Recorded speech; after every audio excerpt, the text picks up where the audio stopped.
Today my guest is Rohan Purohit, and Rohan is a recent graduate of East Lyme High School, and I am so proud of him because I'm on the Board of Ed, so we're proud of our students. And Rohan just graduated, and he is the example of somebody who graduated during, or had the COVID experience during his high school years. So we're going to talk to him about that, but also he's a cello player and a singer is his other instrument. So quite accomplished in both of those areas, and musically inclined, and also in language and literacy and all of the arts, that sort of thing. So Rohan, welcome. How are you doing today? I'm good. Good, good. So despite the weather, we're all here and we have smiley, shiny faces. So East Lyme graduate, and you went through your entire academic career, kindergarten through grade 12, right? Yes. So you did all of your academics through East Lyme schools. And Yeah. what kind of a grade would you give it? I'd give it an A. Oh, wow. Yeah. I'm glad to hear that. Yeah. So tell me about it. How were you discovered as far as somebody who is academically or musically inclined, or academic or music prowess? Well, I was, as a child, I sang a lot. My mom was a singer, so, we would always sing songs together. In fifth grade, we're given the option of choosing a music class, orchestra, band, or choir. I chose choir, and my parents actually put me in private lessons. And from there, we sort of, went on with taking lessons for the past 8 years and sort of narrowing my focus. Nice, very good, very good. And you've become quite accomplished with that. And so now, though, you're graduating and you're going to go on to Northwestern University. Is it actually in Chicago or outside of Chicago? It's in a suburb, so it's Evanston. Evanston, that's right. Okay, I've never actually been there, but yeah, it was a school that my daughter was considering. So the Chicago area, and you're going to be starting in September, is what I understand. And why did you choose Northwestern? What is so exemplary about their program? Well, I was looking for universities that allowed me to continue music, but also continue another aspect of my life, which is political activism or, political science. So a lot of my universities were focused where they had a good music school, and they also allowed me to, double major or double degree. So with Northwestern, they have the best vocal faculty in the country. Wow. And they have a good program in political science, so it's one of the main reasons I chose Northwestern. Very good. So you get your poli-sci, you get your music, and you can do both. Yeah. And the thing that's really nice about the greater Chicago area is that there are some real racial concerns, real diversity and equity is a concern there, and so you can work on helping to make some differences in that, and the urban planning and that sort of thing.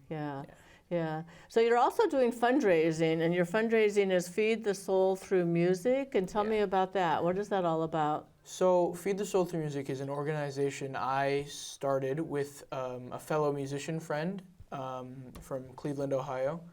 When lockdown hit, it was hard for us because, musicians, we like to go and perform. That's like the heart and soul of it. That's who you are, right? Yeah. And as a musician, I play the cello, so as well as I sing. So I do a lot of chamber music, and the thing with chamber music is you have to be with the group, and you have to breathe together. And because of lockdown, that wasn't possible. So our aim was to create an opportunity for musicians across the country to get an opportunity to perform, because performance opportunities were recorded and they were very limited. Right. Well, everything was Zoom, everything was digital, nothing was in person. Right. So what we did is we contacted a lot of our friends, musician friends that they're all super talented, and we created a concert for them to showcase their talents, and we also added the charity component to it. Which for the past 2 years we were working with Feeding America, hence the name Feed the Soul Through Music. So because COVID was such a hard time for everybody, we recognized that hunger was a huge problem in America and the community. So we chose Feeding America because they can help people who need food, and we raised over 13 or around $14,000 for That's Feeding great. America over the past 2 years, which equates to about 67,000 meals that That's they could great. provide for That's people great. in the community.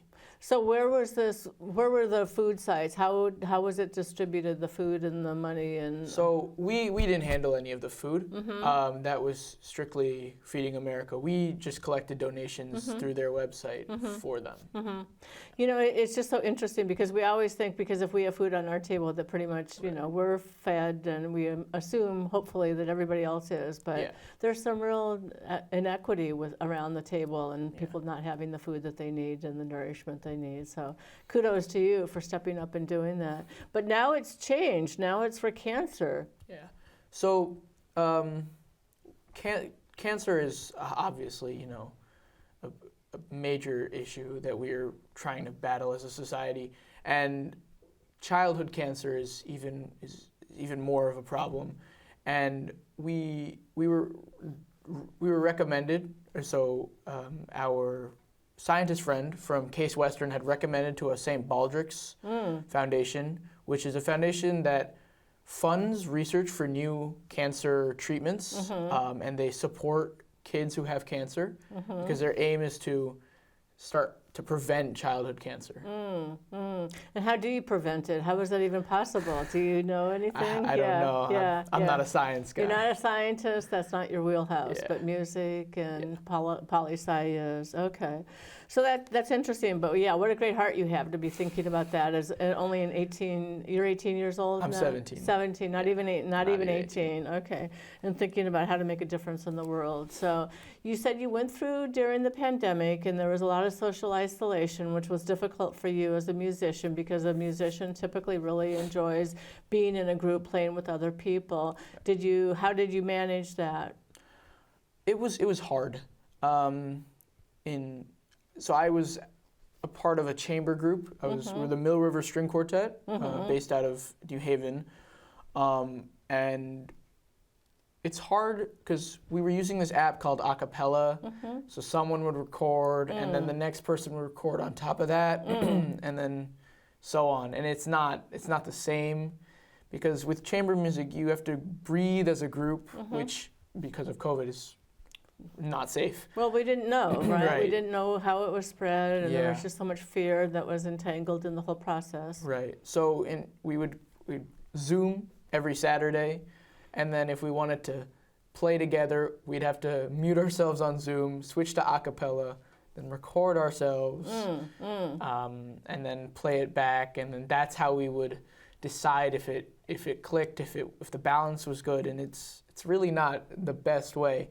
And in choir, for school, we would record ourselves singing solo, and then the teacher would put it all together on an app. On an app, Yeah. okay. What was the app called? Do you know? I don't know what he used, but it was definitely something. It was weird. You know, kudos to him Yeah. for being clever enough to pull it all together and having you sing individually so that you could have that opportunity, but quite kind of not the synthetic experience that you would want to, or authentic experience that you'd want to have normally. Yeah. So how many people are in choir typically? My freshman year, I think it was at its most, well, during my time, I think maybe 20 students in the concert choir, which is the audition choir. More elite. Yeah.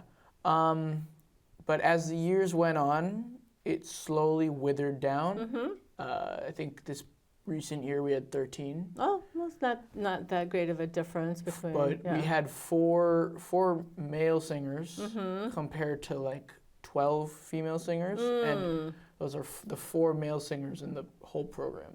Not even just concert choir, the other 3 choirs. So it's not the best, you know, for balance wise. So you need more of a balance of female and male vocalists to be able to get the authentic experience. Is what I'm understanding you to say. Okay. All right. So that's a little bit about your music. What else with the instrumental? Did you have anybody through your school career to help you with your cello and help with that?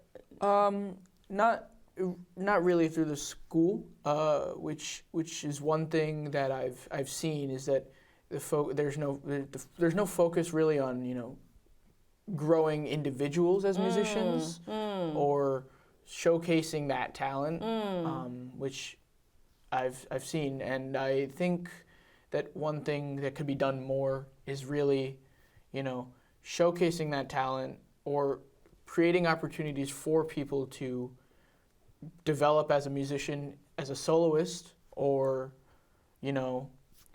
just as a soloist, because everything is focused around the ensemble, which is not bad, but if kids want to grow without, leaving the school setting and finding outside opportunities, they need to have those opportunities to begin with. Well, you see it on America's Got Talent, right? Somebody will be a single vocalist and they will perform and you'll be like, wow, it's a hidden talent, but it hasn't been hidden, it just wasn't presented. Right. And then we have people who get academic, like math or something like that, if they get really good math scores and go to a competition with that. And then, of course, our athletics are highly touted, so we need to do more of a balance, is what I'm hearing you say, of the different domains within the school. We've got math students, science students, and all props to them, and the athletes, they get the representation. But if a musician does something, there's almost none, which is not the best if you want a well-rounded academic community. Absolutely. And you're not the only person who I know who has had some pretty successful or pretty specific talents vocally and musically. So you're not alone. So thank you for bringing that to our level of awareness. Perhaps we can do something about it, would be my wish. Yeah. So tell me about the academic component during COVID. How did that go for you? It was definitely a challenge because, I was at home and then I was in school, or I was just at home, because I was in the cohort system for the first half of the year, and then I switched to virtual during Christmas time. And, it was hard because if you're at home, you don't get to see anybody. You don't get to talk to people. And, when you're doing class, it's very easy to not pay attention, It gets boring. And so when you're in class, physically, it's much easier to not pay attention. No, it's much easier to pay attention. It's very, because when you're on Zoom, you're looking at a screen, and it's easy to what's that over there, or and the teacher can't really see what you're doing. Exactly. So it's easier. Sounds like you had to grow up a lot faster because of that. So if you wanted to succeed and do well, and if you were concerned about your resume, then you needed to be able to focus and do that. Yeah. So plus, because school starts at 7:30, I would wake up at like 7:25. Oh boy. And then on Wednesdays we didn't have class, but we had this thing called advisory, which we would have to wake up at 7:30 for. And then that was like 20 minutes long, and that was it. And then we just went back to sleep, which I thought, maybe it could have been a little later in the day. Like 12 o'clock, but Interesting. Okay, so that was a little bit of a waste of time, and that didn't work to your advantage. No. And there was some difficulty, I think, with the rollout of all the digital devices and making sure everybody had that.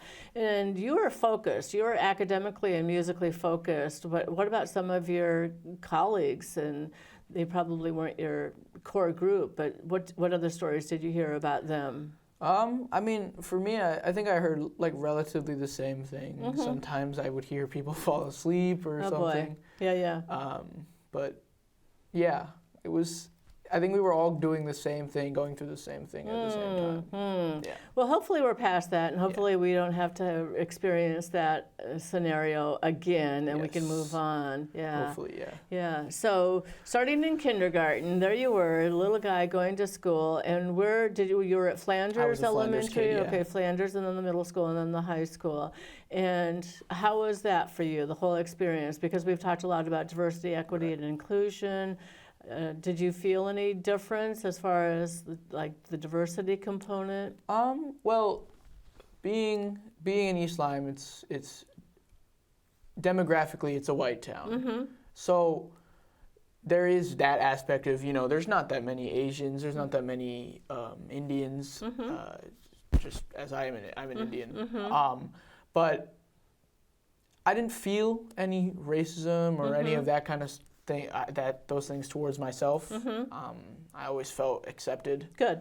Well, that's what I want to hear. Yeah. I mean, but if there is an issue, don't be afraid to talk about it, because there's really no way to address the concern unless you talk about it and then put some effort and energy for it to rectify the situation. So, and then what about social emotional support? Did you feel like along the way that you received the social emotional support that you needed? I know you have two very loving parents at home, and you get.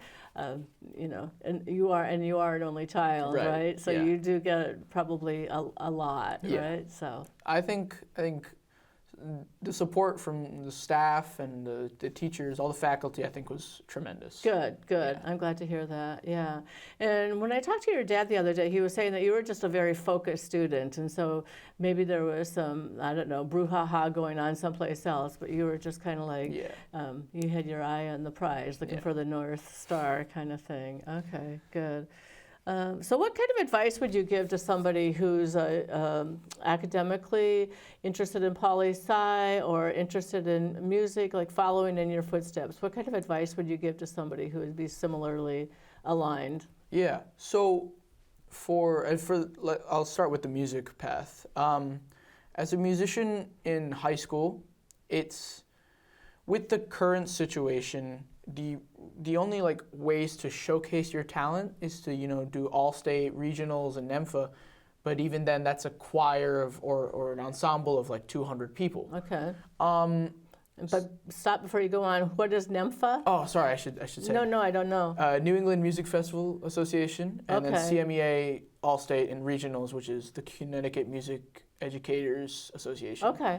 So the problem with those is it's ensemble, so you can't really showcase your individual talents. So one thing I had to do is I had to look for outside sources. I participated in competitions outside of school, like the National Association for Teachers of Singing, NATS, and MTNA, which is Music Teachers National Association, I believe. So those were other competitions that I did, as well as I did chamber music camps over the summer. Okay. So that's how I, furthered my repertoire, my musical abilities. So who aligned you? How did you find these things? Through a private teacher. Okay. Right. Yeah. And this is somebody in East Lyme, or yes, in East Lyme. Okay. So that's how I, in the current situation of what the music department is right now.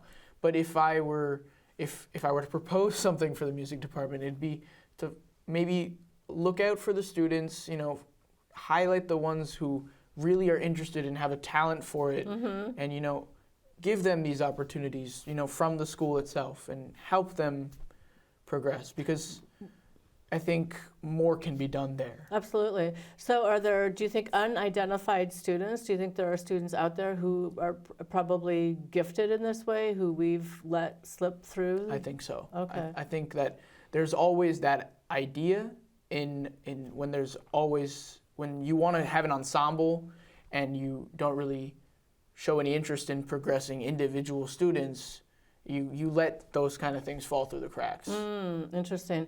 And then whose job do you think it would be or should be or could be? Would it be the music teachers or the guidance counselors? It would be the music teacher. Okay, because she or he is the person who is orchestrating the performances and would understand that this person is really pretty good. Yeah.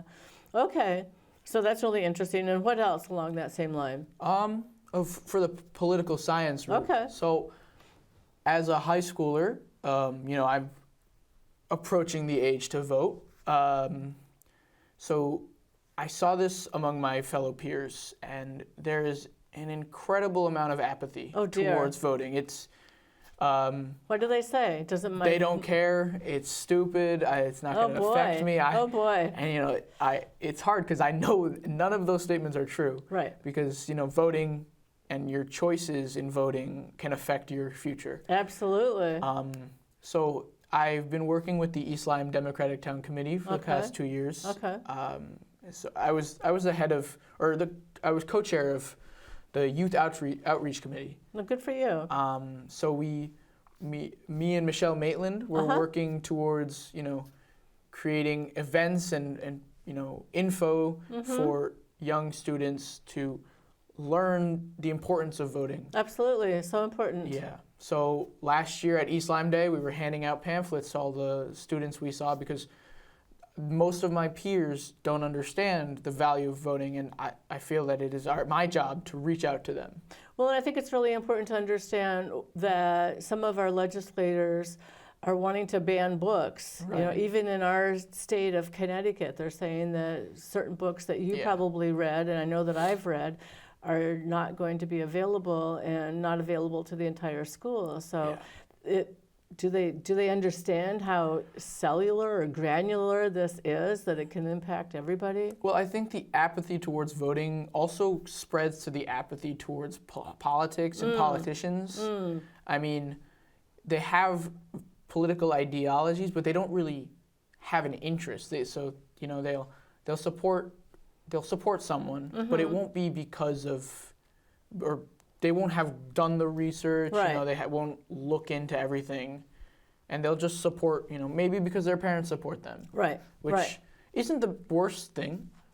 It's what I do, but I've grown a little bit to support who I want to support. Well, I think it's really important to look at that person's voting record if they've been in office and if they're asking for a re-election, to understand that maybe they're not aligned with what you're thinking about. So it's really important to understand that. So that's great. I'm glad you're out there. And are you having some success? Are you getting some voters registered? I think so. I think we had a couple voters register 2 years ago. Good.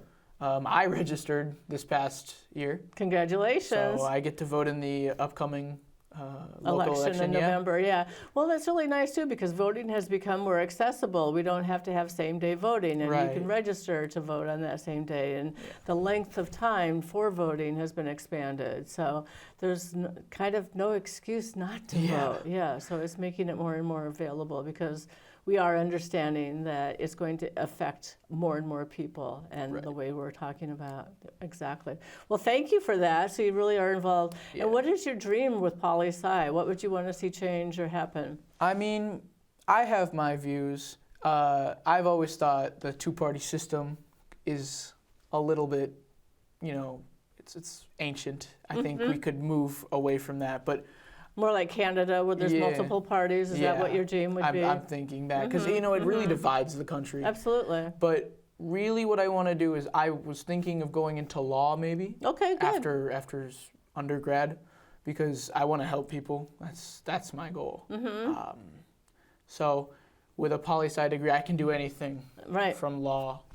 So maybe even become a politician. There you go. Yeah, there you go. Yeah. Well, if anybody is concerned about the future, I think all they need to do is to see this interview or to meet you, Rohan, and to understand that the world is going to be in good hands, and that you are bringing forth the best to the next generation. So what else? What else do you have? We just have a few minutes left. What else would you like to share, or what's important for people to understand or know? Well, I think one other thing about the political science or anything like that, I think if a student wants to, get involved, they should look to the local elections, which is what I did initially. In fact, I volunteered on your campaign. For state rep, state rep, I remember that. That was I was a phone banker. That was how I first met you. It was actually during that. And that was a tough campaign, because that was during COVID, and I couldn't get out and meet my constituents, and it was all virtual. So, I mean, and thank you for that. I appreciate that. No, seriously, they say if you run for office, you never thank your supporters enough. So thank you again for that. And so, I mean, if you really want to get involved, you have to find the politicians in your town, and you need to join. Don't just join. They have to align with you, I think. Absolutely. And you find them, and that's when you do whatever you can to help them get elected. Exactly, absolutely. And the thing that's really interesting about that is that they don't allow us to go into the schools, and we can't campaign there. So, and we can't facilitate that, and we can't reach out to you, but you need to actually go to them. Yes. So important. Okay. So if we want to donate, Feed the Soul through music, St. Baldrick's.com, is it? Or St. Baldrick's? So it is a, the link is a lot of numbers. Okay. But you have the link. I have the link, and I've already donated, so I'm good with Yes. that. Good luck to you at Northwestern. Sorry you're not going to be in the area. We'll miss seeing you around locally. But if we want to follow you, do you have a website or something that we can look up? I don't have a website. I do have a YouTube channel. Okay. It is, I believe, 4 strings and a song. Okay. So it's got all my cello stuff. It's got all my singing stuff. 4 strings and a song. Yes. Can't wait to look it up and find out more. Rohan, you've been an amazing guest. So proud of you. So glad that you are following your dreams and going where you need to go and doing what you need to do. And thank you in advance for what you're going to do down the road. Thank you. Yeah, this was great. Thank you so much.